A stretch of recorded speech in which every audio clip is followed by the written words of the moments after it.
Welcome to Research Renaissance, presented by the Karen Toffler Charitable Trust. Embark on a journey into the forefront of cutting-edge brain science as we feature insightful discussions with a diverse array of guests, from early career researchers pioneering groundbreaking science to influential voices in investment communities, policymaking, and research institutions. Together, we delve into neurological diseases, their causes, treatments, and the quest for cures. Join us in advancing our understanding of the brain and addressing its ailments. Welcome to Research Renaissance. I'm Deborah Westphal, your host and guide through the fascinating future of the brain. Joining me today is Arushi, Raina, and John Chernesky from Praxis Spinal Cord Institute. Arushi is the Director of Innovation, and John is the Plex Program Manager. Today, we will be discussing how Praxis is helping those with spinal cord injuries, as well as adjacencies to help others. So welcome. Thanks so much for having us. It's been a while since we've been trying to get this scheduled. So I've been looking forward to this discussion. I would just like to kind of jump in. And for the listeners out there that may be new to your work, what does Praxis do? And how is it different from other research institutions? Yeah, thanks so much, Deb, for having us. And I'm really delighted that John can join us as well. And you're getting to sort of meet John for the first time. I think John actually played a significant role in the naming of the institute. It's renaming. Praxis is putting knowledge into motion. And what we really focus on is translation. So how can we bring technologies and research that have real world applications for people with spinal cord injury? And as you alluded to, my side of the organization is really looking at that innovation side of technologies that can be scaled not only to 1, 10, 20 people with spinal cord injury, but to thousands. And as we'll get into it, spinal cord injury, each one is different. So that's a challenge in itself. How do we scale, but really individualize as well? John, do you want to talk a little bit about the network and some of the amazing things we've got going on in Praxis? Sure. Thanks, Arushi. And again, Deb, thank you so much for inviting us to join you today. As Arushi said, we're really focused on that translation of ideas towards impact. We're not doing work for the sake of doing it. We're really looking at what are the outputs going to be and how's this going to actually impact the lives of people living with spinal cord injuries. So we're looking at this problem in a very holistic fashion, whether it's from the point of injury through rehabilitation and lifetime care, and the technology and innovations that people are needing or encountering throughout that entire journey. But at the core of it all is the person living with spinal cord injury. I think that's one of the things that sets Praxis apart, is that we actively engage persons living with spinal cord injury in everything that we do. All of the projects that we fund, all of the partner projects we get involved in, and we really rely on our networks of clinical experts, research experts, commercialization experts, and persons with lived experience to help leverage the resources that we have ourselves. So, John, you're the Plex program manager. What is Plex? Can you describe that? And what is that? Yeah. So Plex is an acronym that we coined for persons with lived experience, and in our case, of spinal cord injury. I think there's been a real positive shift in healthcare and research development towards engaging individuals living with chronic health conditions. It's also often called patient-centered research or patient-centered care. However, in spinal cord injury, we look at individuals that are living with spinal cord injury. I was a patient when I had my injury and I was in the hospital and when I went through my primary rehabilitation. And when I go to visit any of the multitude of specialist doctors that I need to help keep me healthy and alive, I'm a patient in those moments. But right now, living my life, I'm just a person. I'm not a patient. And so we felt that there was a slight negative connotation and that hierarchical doctor-patient relationship that we wanted to remove from the work that we do. Yeah, that seems to be really important. How did that change the perspective inside the Institute and what you did and your focus when you renamed this? Yeah. So we had previously been called the Consumer Engagement Program because in talking to the community, the term patient was something they really pushed back against. But what we found was that the term consumer also wasn't really sitting very well because that implied that we were taking or receiving or the recipients of some benefit. Whereas the way that we model it is we're contributors. We're helping to shape and create the solutions that are going to benefit other people living with spinal cord injury. So that's where we pivoted to Plex. We thought it was an acronym that rolls off the tongue quite well, and it better defines the people we're looking to engage, which it's not just the individual with the spinal cord injury. The spinal cord injury affects the entire community. So we engage with their family members, husbands and wives, parents and children, as well as their care providers and community organizations that support them. So it's a broad umbrella of voices we're looking to amplify in the work that we do. So is there a spectrum of spinal cord injuries, or, just give us some idea, because I would imagine that becomes really important when you're working that, lived experience. Is how big or narrow is that spectrum? It's a very complex population because it's a relatively rare condition. There's only around 86,000 people living with spinal cord injuries in Canada right now. But every spinal cord injury is unique, depending on the level at which the spine is injured. So if it's higher up to the neck and the brain, you can start to lose function in the arms and hands. But if it gets lower, into the abdomen and lower back, then it may only affect the lower limbs. But it also affects the autonomic systems. So there's a lot of heterogeneity in the level of the injury. And then we also have to think about the severity of the injury. No, it's very rare that a spinal cord is severed, as people often say. Usually there's some sort of an injury to the cord that damages the nerves, but it may not be a complete severance of connection. There may be some residual connection to varying degrees.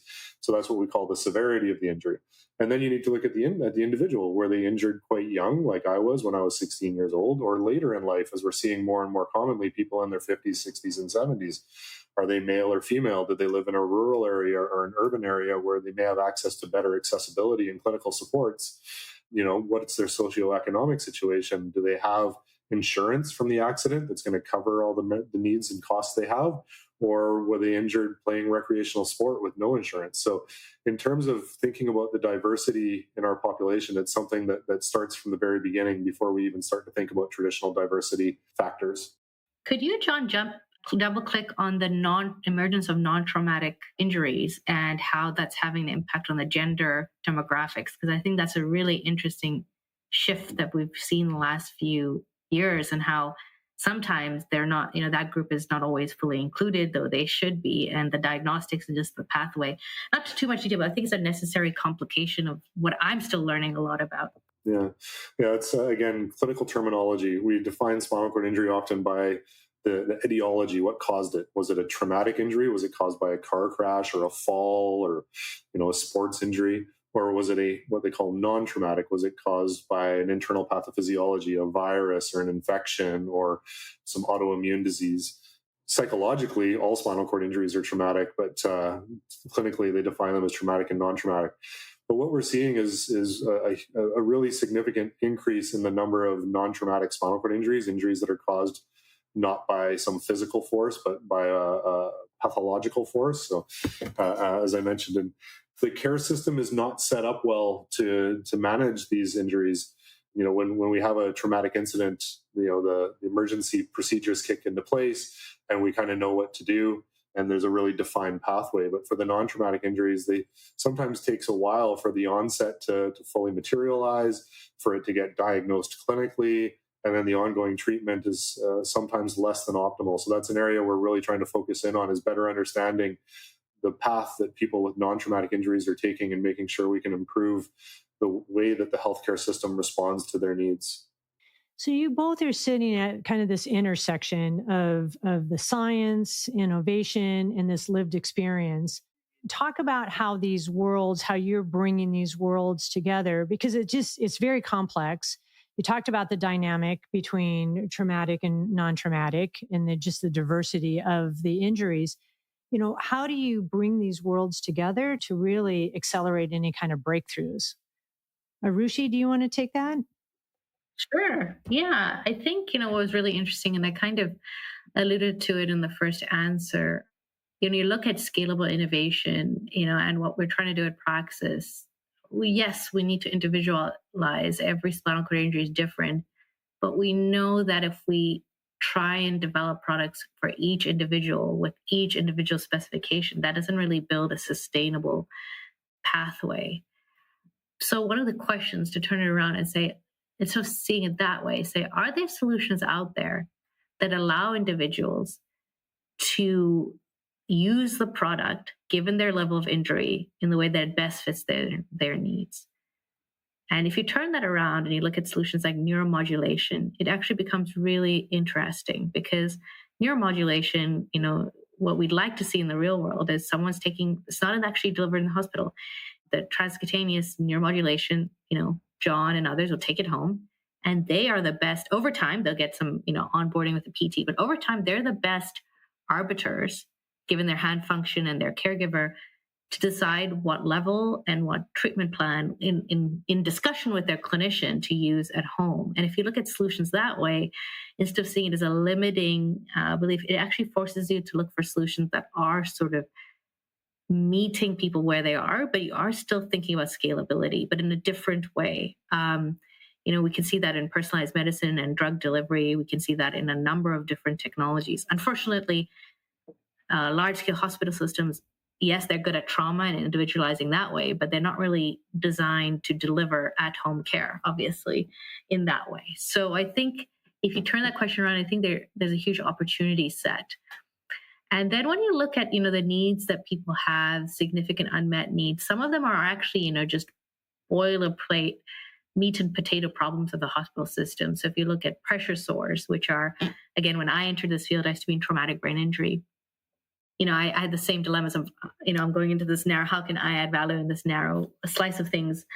1 in 6 people in a Canadian hospital have a pressure sore. And I suspect in America, it might be slightly lower, but not that much lower from the rehab centers I've talked to. And this is an unmet need we haven't solved, actually, in globally, even in developed countries. And this is life or death for people with spinal cord injury. And so those solutions then can be hyper scalable. And we found actually in the 5 years of being here, solutions that have actually could really revolutionize and are starting to shift the system, which is really exciting on those kind of meat and potato problems, for a lack of a better term, in the healthcare system. So looking at those both ends, there's an opportunity set where we can really add a lot of value. And it's not about ignoring the complexity. It's using the complexity and finding those opportunities that work. And I think the purist, one of our colleagues, he would say, when we try and bifurcate needs, and I've learned a lot from the Plex community, and we say, okay, a pressure sore is more important than walking. He hated that question, because he said, no, I would like to have all these functions. Why should I have to pick and choose? So as we're picking solutions, we also want to be really careful that, we're making decisions and choices and prioritizing, but we have an integrative approach. And that's where things like neuromodulation are really exciting, because they can have impacts on bladder, bowel, on hand function, on experience of pain. And then you're looking at something like a functional cure. So, those are kind of some of the things that kind of excite me in the field. John, do you have anything to kind of add to that? Yeah, I think, as Arushi was explaining, within a spinal cord injury, I think for the lay audience, they see a spinal cord injury and they see the motor paralysis, the fellow using a wheelchair, and they think, oh, I understand paralysis. But there's so many more aspects to it. There's the sensory loss, so the lack of sensation. But as Arushi was starting to allude to, a lot of these autonomic functions, bowel and bladder and sexual function, things that very few people recognize, like temperature regulation, the ability to sweat when it's hot or shiver when it's cold. So it's a very holistic impact on all the body systems. And so when we're looking to identify solutions and innovations that can help solve some of these problems, we're thinking about how they're going to affect the diverse spinal cord injury population, but we're also thinking, what other populations can this serve? As Arushi mentioned about wounds, it's such a huge problem right across Canada and around the world. So if we can find a solution for wounds in one of the most complex situations, such as spinal cord injury, it's so translatable into other health conditions, globally. And so that's one of the things that's always in our mind is, what's the return on investment of our time and our energy and our money with these companies, with these products? What's the end output and impact going to be? Do you find that, is it more that a technology problem? Is it more of a process problem? Is it a traditional institution not being able to handle the new, kind of innovations? Where are the challenges there to try to identify these and get the products to the people that need them? Where are the biggest gaps or the hangups? I think I'll jump in on this one, Arushi. I think you hit the nail on the head there with the gaps. That's one of the things that I think Praxis is unique about. We're always looking for the gaps. The challenges in translating these ideas through the research process and into clinical adoption. And so that's really what we try to target in on. I think I'll let Arushi speak to the programs she's created and how they work to support translating things into market. But, the challenge I find is that the healthcare system isn't ready for new innovations. They're a little reticent. I think people like to continue with what they're familiar with rather than taking on new technologies.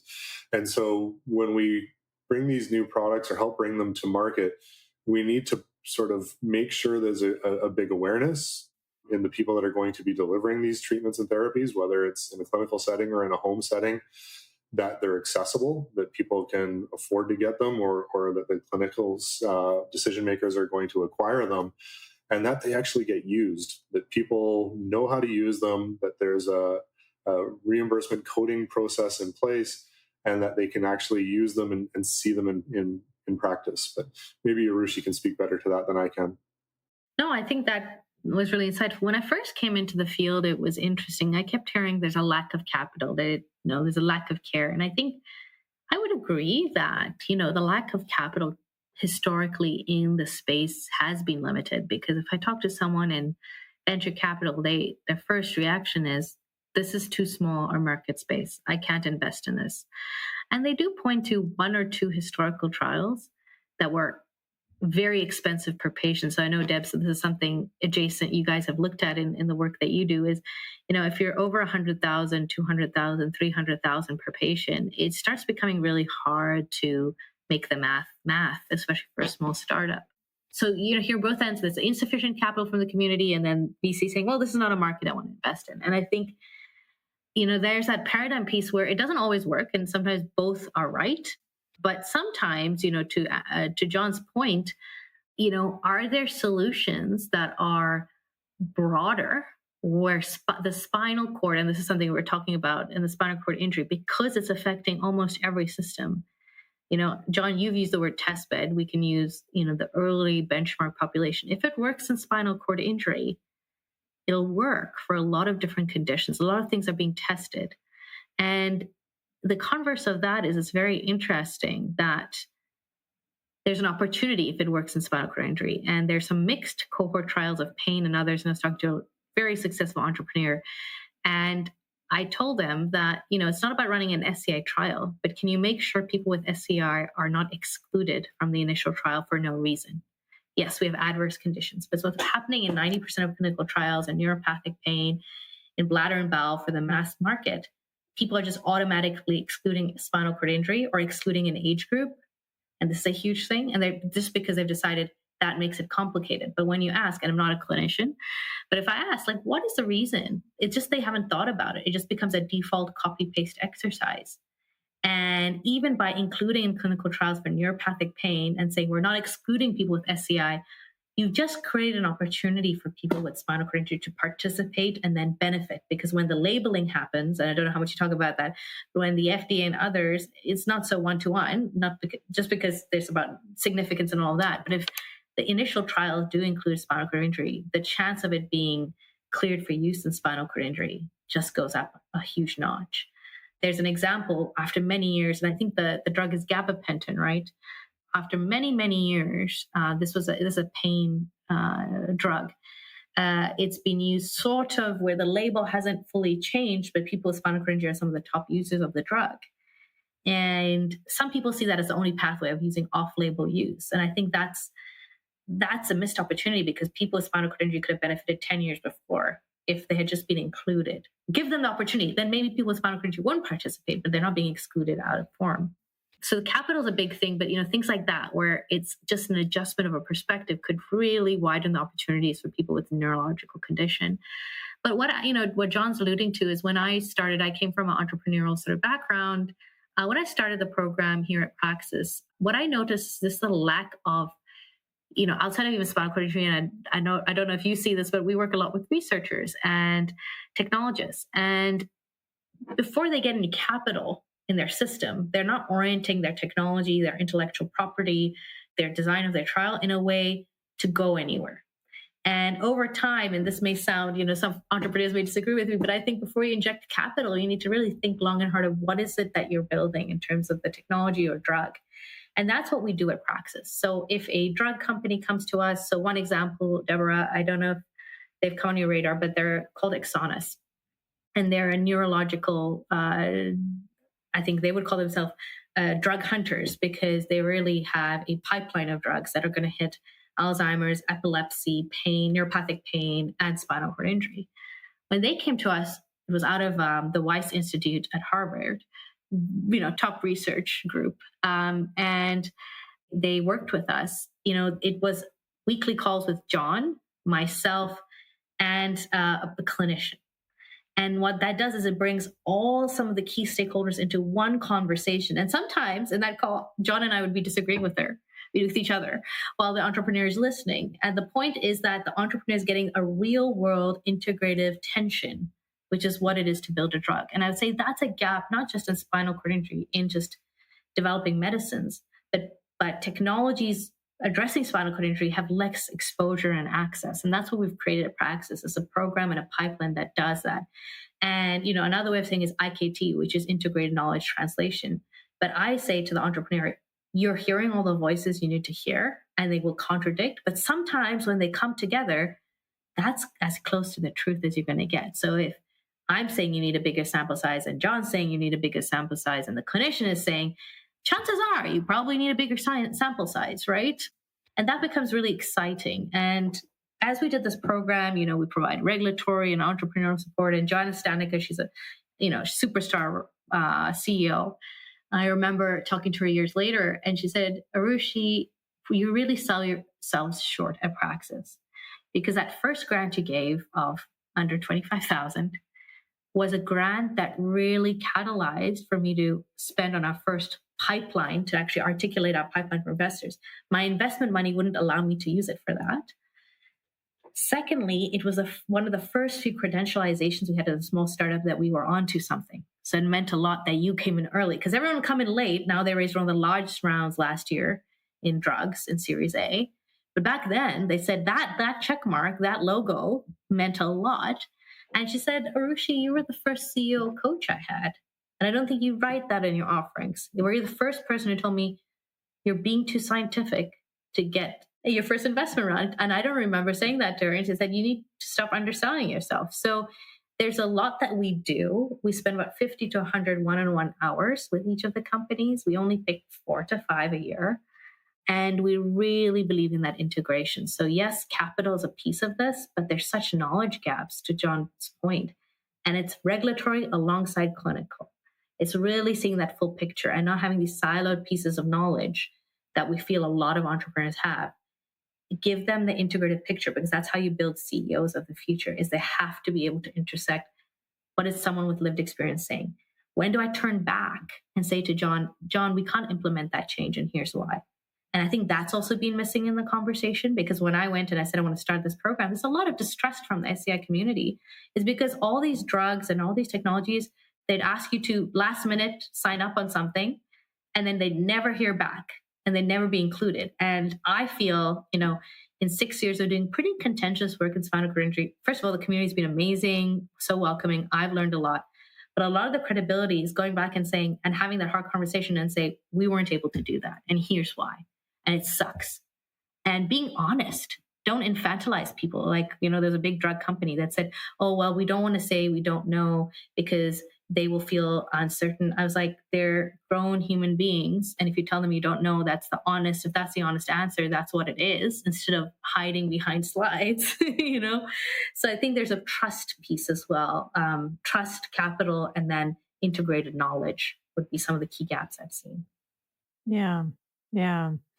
As you're kind of describing this, and I, there just seems, that the kind of the traditional institution, and I'm using that very broadly, probably doesn't think about the human more as a system of systems, because they break it down. We have all these functions, we have all these areas of focus. But what you're talking about is kind of looking at the systems of systems. And then what that leads me to kind of think about is the new questions. If we think about it that way, and we think about humans this way, what are the questions and the new ways of asking the question that have to be, kind of embraced, or we got to train people on? Am I kind of understanding this correctly? Is this where you're trying to get to this nexus, putting this lived experience at the beginning, in the middle, kind of that central point, and then working the innovation around that? Am I understanding that correctly? Yeah, and I think it needs to be done carefully. And I'd love to John chime in after me, but I've been on the other side where we were the way before Praxis, where we were building a new hospital, and they said, okay, we need to do, in that case, patient engagement. And the clinicians are being engaged at like 8 p.m. They're hungry, they're angry, they're emerged doctors. And the patient is expected to come into the big hallway. And then at the same time, I have to build a plan for internal medicine, emergency, trauma. And that is an example of a hot mess patient engagement. And no one was happy. The person with lived experience took time out of their day to talk about their cancer. The clinicians were just angry, like they were exhausted, and they've heard that story in that format before. And at the end of the day, there was no change getting filtered from what that individual said to my actual design of how many rooms, how many beds, design of the pathway, because it was being done in the wrong format, in the wrong venue, at the wrong time, in the wrong way. But, that's why we have this integrated call, is because often, there'll be a case where John or one of his colleagues will say something. They'll say, X and Y is really important, or this makes me uncomfortable. And I'll watch the entrepreneur's face. And sometimes it lands, but sometimes they're like, oh, that's just a feeling. They don't register that as, oh, that button needs to shift where it is. Oh, you can't start your trial yet. Oh, your recruitment materials needs to be tweaked in this way. It doesn't translate to a change. So my job is actually to translate that sometimes. I don't always get it. I don't hear all the cues. And now the Plex team's so sophisticated, they can kind of say, okay, that's what I meant. When I said this, you need to make this change.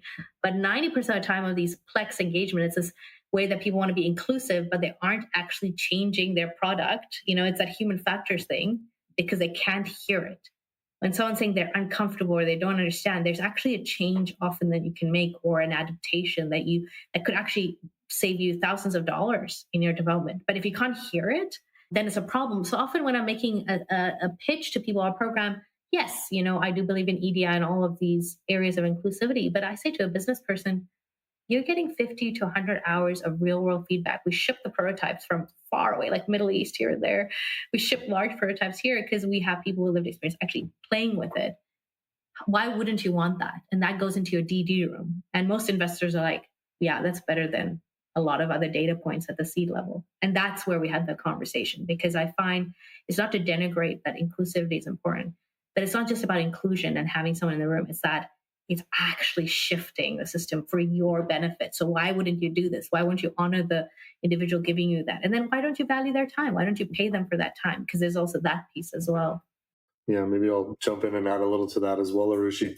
I think, one of the greatest things that I think Arushi thought about when she developed our Praxis SCI Incubate and SCI Accelerate was not just incorporating the voices of lived experience into that integrated sort of messaging, but doing it at a regular cadence, right? As Arushi said, there's a lot of hours. We meet with them every week.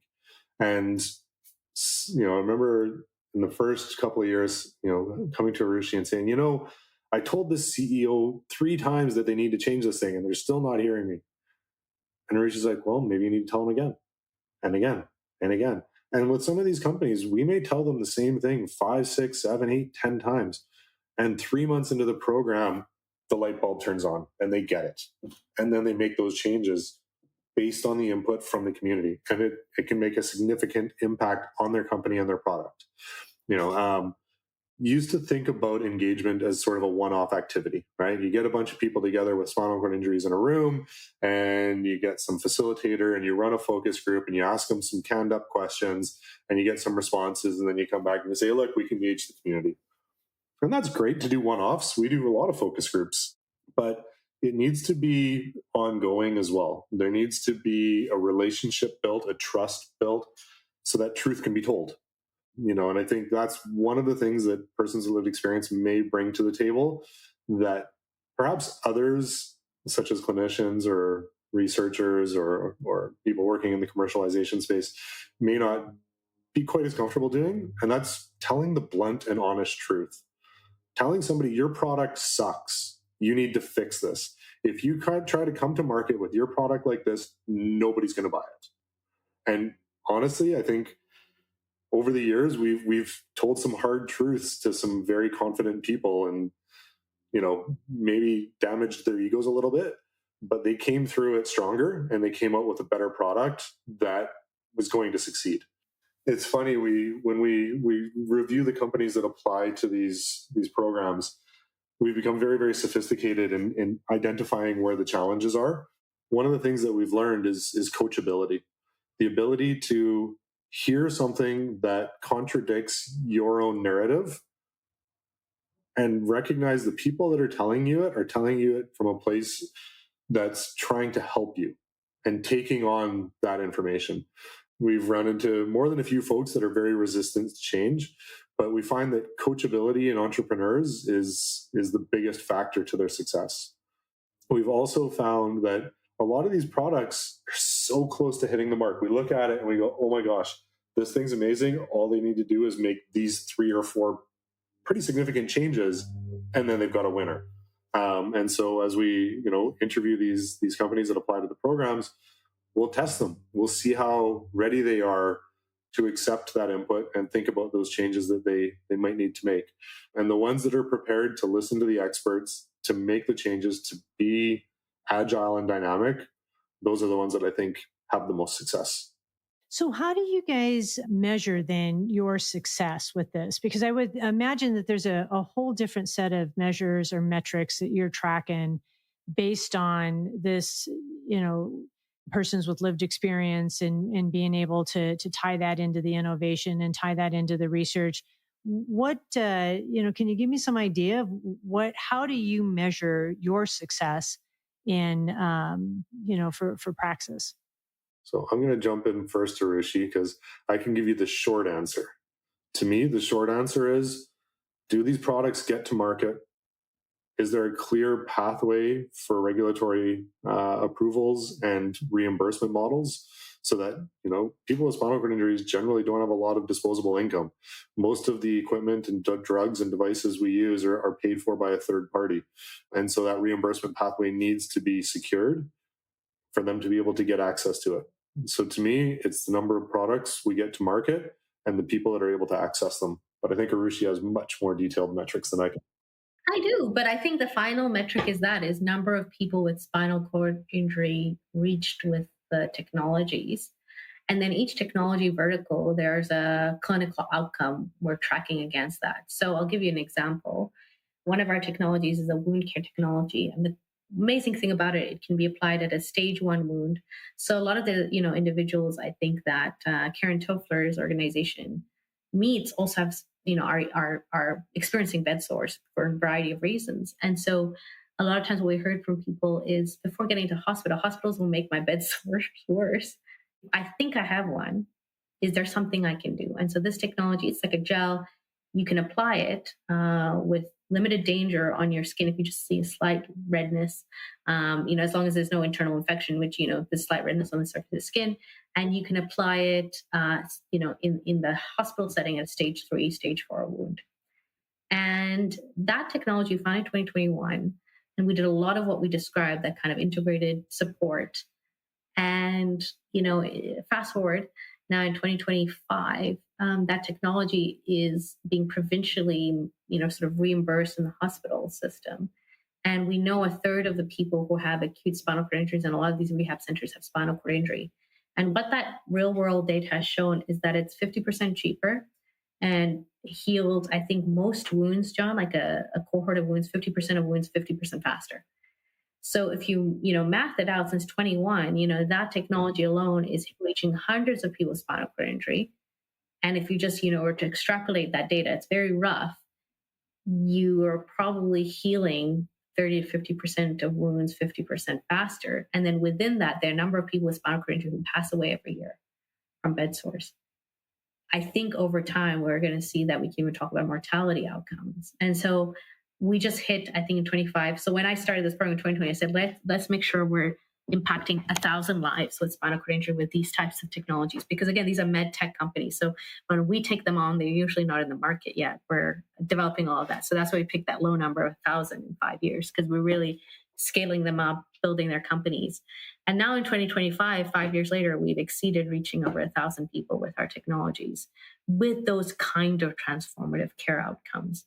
And now I think, the next 5 years, we probably want to go 10x that and say 10,000 people, because the flywheel needs to then be captured of scaling these products. So that's what I think is valuable. I think some of the intermediate leading indicators we look at from a technology standpoint is very commercial. So we look at, we've supported 40 startups. To John's point, 15 of those have available technologies around the world that you can buy through some type of system. And those companies have raised over $260 million in capital. And this also is adjacent to kind of the next chapter. What we're trying to do is build a fund, an impact fund in the space, because of that capital gap. Before a big VC or someone acquires it, can we inject more capital to some of these founders? We know that this system is working. So can we use iAccelerator to then inject capital and then as a charity be the manager? So being a really unique model where it's full profit, the investor gets a return if they would like it based on a med tech type return. But on the back end, it's not a fund manager. It's Praxis as a fund manager getting that carry or profits that a fund manager would get. So that's the cool sort of new model we're trying to do to get, the next 20 million into these type of technologies. There's a few buckets like this in the world, but I think we can do a lot of good with even 20 million. I think we already have a 5 to 10x capital kind of leverage impact. We know we're getting products into market. So even that amount of capital, I think, will be truly transformative in the space. Where are you? I don't know if you can share, but where are you with that effort? Where are you with getting the 20 million and, the structure? And I believe you're going to try to describe it a little broader, where spinal cord injury is not necessarily the center of the discussion. It's really including the adjacencies too that you've talked about. So that allows you even more leverage, when it comes to the funds. Yeah, no, we're allowed to share quite a bit. We just have to put the disclosure that this is the purpose for information only, and we're not soliciting, non-accredited investors. I have to say that. We just started late last year. We've actually secured a $2 million anchor investor in the space, and we're really trying to get different foundations and others who have a shared mission to then be part of our first 5 million that we want to close. So we're kind of on that path quite intensely. In terms of structure, we've really thought the structure through. So that structure it's a for-profit spin out of Praxis, and it is, yes, it's going to be run by distinct staff, but the interesting part is that management profits would go back to Praxis, the charity. So I wouldn't be getting, as a GP, the money. That's not the point. And that's the structure. But on the investor side, what you see is a conventional investment.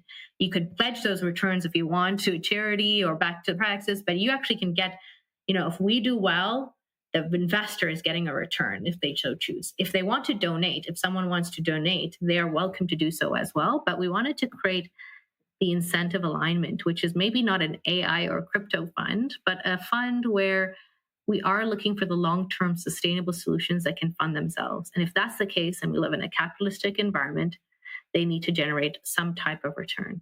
So that is why we've chosen that type of model, even if this space is not as high yield in terms of profit than, maybe some high tech spaces. So that's kind of where we're at. And then to your point about the thesis, yes, look, our roots are in spinal cord injuries. So we want to be, I don't think we'd completely invest in something that has nothing to do with spinal cord injury or no adjacency to brain health and these systems that we've talked about, because then we wouldn't add that strategic value where we have the clinical lived experience. But to your point, and this is what we've done even in our accelerator, we found solutions that traditionally sometimes weren't for spinal cord injury. And a few of them, we shake them really hard. And then to your point, they may have a primary indication in another space, perhaps in neurodegenerative, perhaps in other areas. And you know what? If they added V2 with these features, or if they actually thought about this way, or a lot of, for example, bladder bowel companies, a lot of them don't realize spinal cord injury is life or death. So that willingness to pay is very high, or the insurer is willing to pay. They don't realize that, then yes, we could be an investor in that space in a very unique way. In this effort, we do want to, make alliances with, and we have alliances with, primary brain health institutions, and we want to do that with aging. And again, we want to be really strategic as an investor. So if it's something, a disease profile we have no idea about, and we don't have partners in space, we're probably not the best investor for the drug. But luckily, we're seeing so many adjacencies in the rehab space, in drug delivery, in neuromodulation, that I think we actually want to say, okay, can we pick a partner who has in-depth knowledge of neurodegenerative? Can we talk to you guys about a study you've done? Okay, we're going to evaluate it from our neck of the woods. Interestingly, about 95% of our technologies that have gone through, most of them are hitting MS, stroke, CP, and aging people.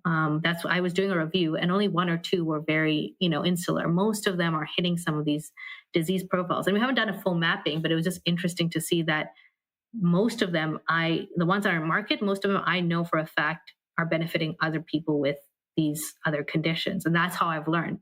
So, we have partners with folks at CP. It's an organization where it's led, one of their Plex individuals has a CP. He's like real whiz with technology. And I kind of reach out to him now quite early on in the process, because I've realized that this is the solution set that is going to hit their population very, very soon, and which is kind of exciting. And I've, started to learn a lot more about CP and MS than I thought I would.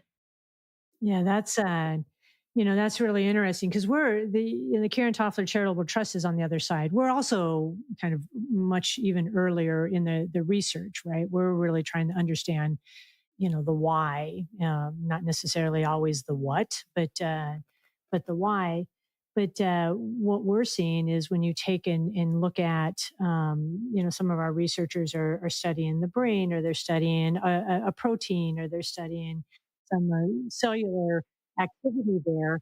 It does sometimes track through the blood back to the spinal cord, through the back door, if you would, into these questions. And you mentioned MS, but there's Parkinson's, there's some sort of dementias around gait, smell. You just kind of wonder where those correlations are, those convergences are. So that's very exciting. John, you've got 25 years. You mentioned you've got 25 years lived experience. In this. Where do what are some of the biggest frustrations that have been overcome, or what are some of the things that really researchers and clinicians really need to kind of understand going forward here? Yeah, I think my bio is a little out of date there. It's actually 32 years now. Geez, I'm getting old. Yeah, when I first started working in this space, there was a lot of resistance to the idea that people living with spinal cord injury could bring value to research or healthcare decision making. And to me, that's probably been our greatest success. In less than 10 years, there's been a complete shift in attitudes towards engagement. Now, don't get me wrong, there's still some folks out there that are a bit resistant to it. But once I get a chance to chat with them, once they've had an opportunity to see its benefits of engaging people, they tend to buy in pretty quickly. And when I think about the way research is historically conducted, in complete isolation from people living with these chronic diseases. You had researchers who came up with questions that interested them, and they maybe ask their supervisor, hey, should I do this research? And the supervisor say, sounds like an interesting question. It builds on historical knowledge built up. And yeah, why not? And then they'd apply to a funder, and a funder that was, had a bunch of other scientists reviewing their applications would say, yeah, it's an interesting question. Why don't we fund it? And it had nothing to do with what people living with the disease wanted. And they weren't included in the process whatsoever. Well, now most of the funders that fund spinal cord injury have persons with lived experience on their grant reviews.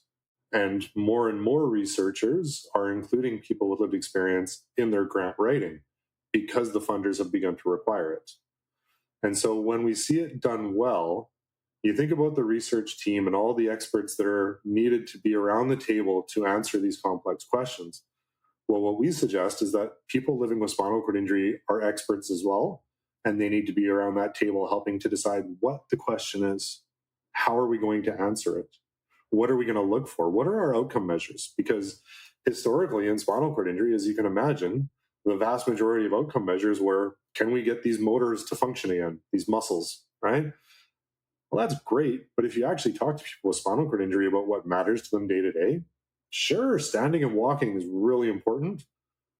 It's not nearly as important as hand function is to a tetraplegic, or neuropathic pain or sexual function or bowel and bladder function to a paraplegic or a tetraplegic. And so once they started to hear what the community wanted, define questions around what matters to us, and help shape out research protocols that we want to be a part of, that, as Arushi mentioned, aren't excluding people for no justifiable reason, well, then you get a study that people want to be a part of. You're asking a question that they want answered, and you've designed a protocol that people want to participate in. So you start to secure better funding. You start to design trials that people are interested in participating in and have limited burdens to their participation. And you're coming up with outputs, outcome measures that actually matter to them. And now you've got somebody who's a partner, who's been working with you to answer these questions, to come up with these solutions. And they want to see it succeed as much as you do. So now you've got a built-in advocate who's going to help you push it to the next level, whether that's a phase 3 clinical trial, whether that's passing those regulatory hurdles or seeking reimbursement for your product, or getting it into clinical adoption. Doing that integrated knowledge translation model where you're bringing all of the end users of knowledge together to help answer your questions. And it just helps accelerate things, get them to market faster, and lead to greater impact. So looking out the next 10 or 15 years, or as long as your vision goes out, what are you the most hopeful for? What do you think will be different, and what are you the most hopeful for, John? Well, the thing that excites me the most is that we can now reverse paralysis. Talk to scientists that came into this field 15, 20 years ago, and people said, why are you throwing your career away? Spinal cord injury, we can't cure that. Well, now we've got technology such as neuromodulation, which can reverse the effects of paralysis. People are able to stand and step, which looks great on video, but they're also getting the temperature regulation, the bowel function, the bladder function, the cardiovascular function back, which really, really matters to people with spinal cord injury.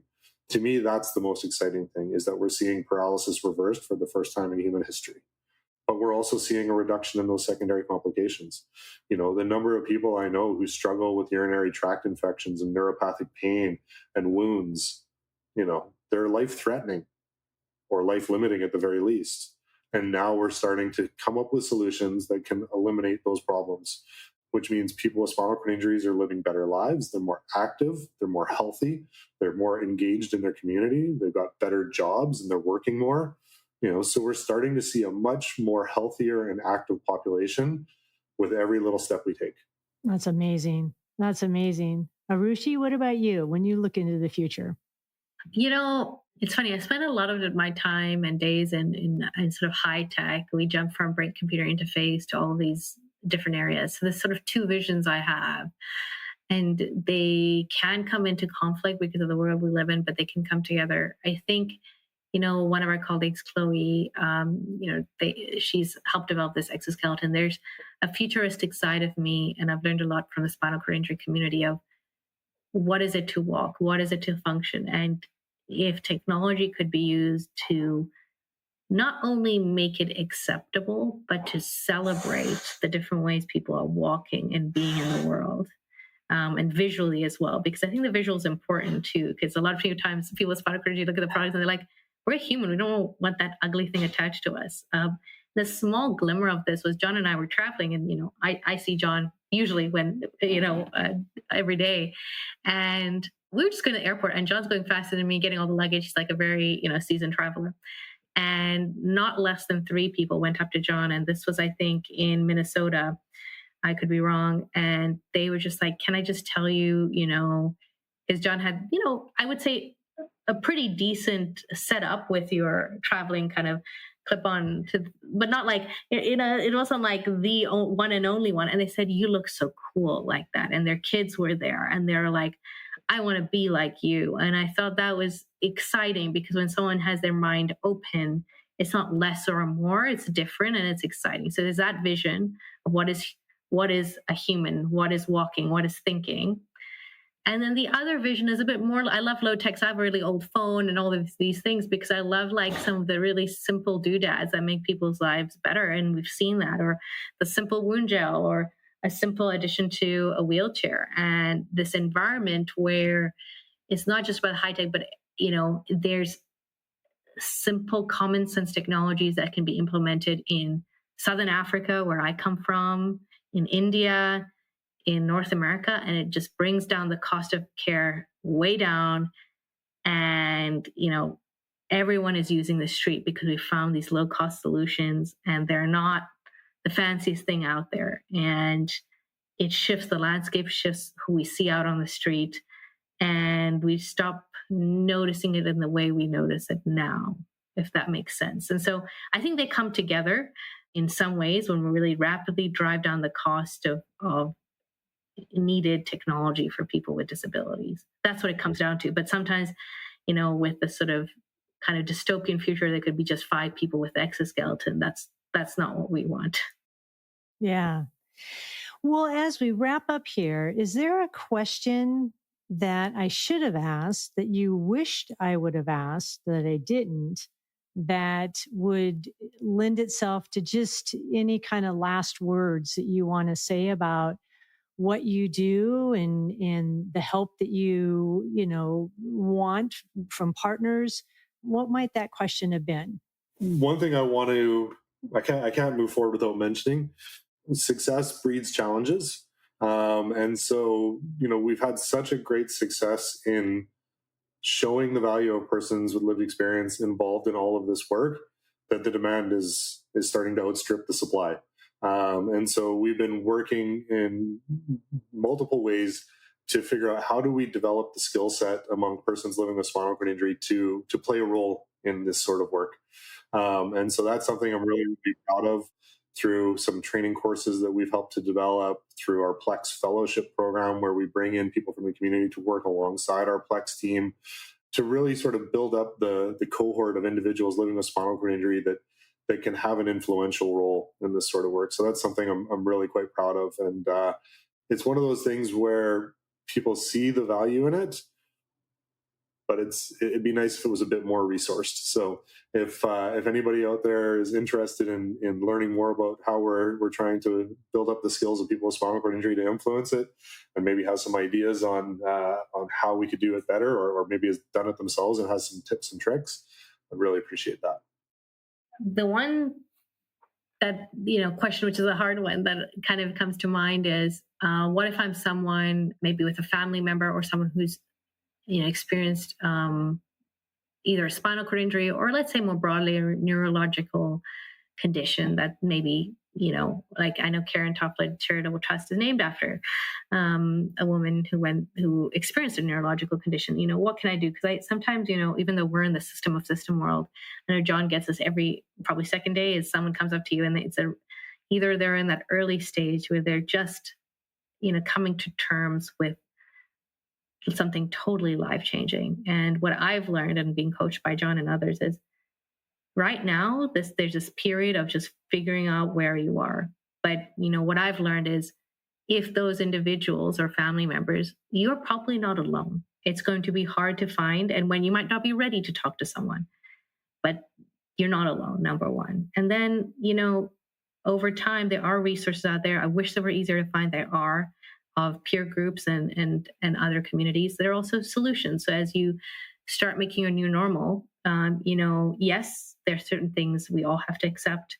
That's true. But there are also huge opportunities of, number one, still being able to be part of the conversation, of new conversations you were never part of. And to John's point, having huge change. There are systems, technologies, knowledge. Sometimes I ask John to talk to someone else about pain, experience, and spasticity. Just because you hear it from one source, there are some solutions that could make things 10, 15, 20%, maybe even 50% better. And it's not easy, and it's not fair that you have to be that care advocate or that individual who has to search. But sometimes those solutions are there, and I think often they are. Not full, complete solutions, not completely going to where you were, but finding a new normal. And sometimes having that balanced perspective, accepting certain things, but also saying, this can be a bit better. There must be a solution that makes this a bit better. That kind of tireless energy, we love to harness that at Praxis. And then over time, you might say, how do I participate in this broader ecosystem? Or I'm a caregiver, or I am a family member. And where do I, if I want to donate my time or energy, where should I spend that energy? And I think, there are so many opportunities, all the way from the work you do in early stage research, building on that, on the roadblocks, especially today when our research funding is being sort of cut. There are ways of turning around and saying, okay, let's support some technologies, the work we do, and seeing that actually translate in 5 years and benefiting people. There's ways of just getting into those conversations, to John's point, of being one of the amazing and knowledgeable individuals being trained by others to provide real-time feedback to researchers and technologists. So there's a whole spectrum of solutions, all the way from something you can actually see the results in a few years' time.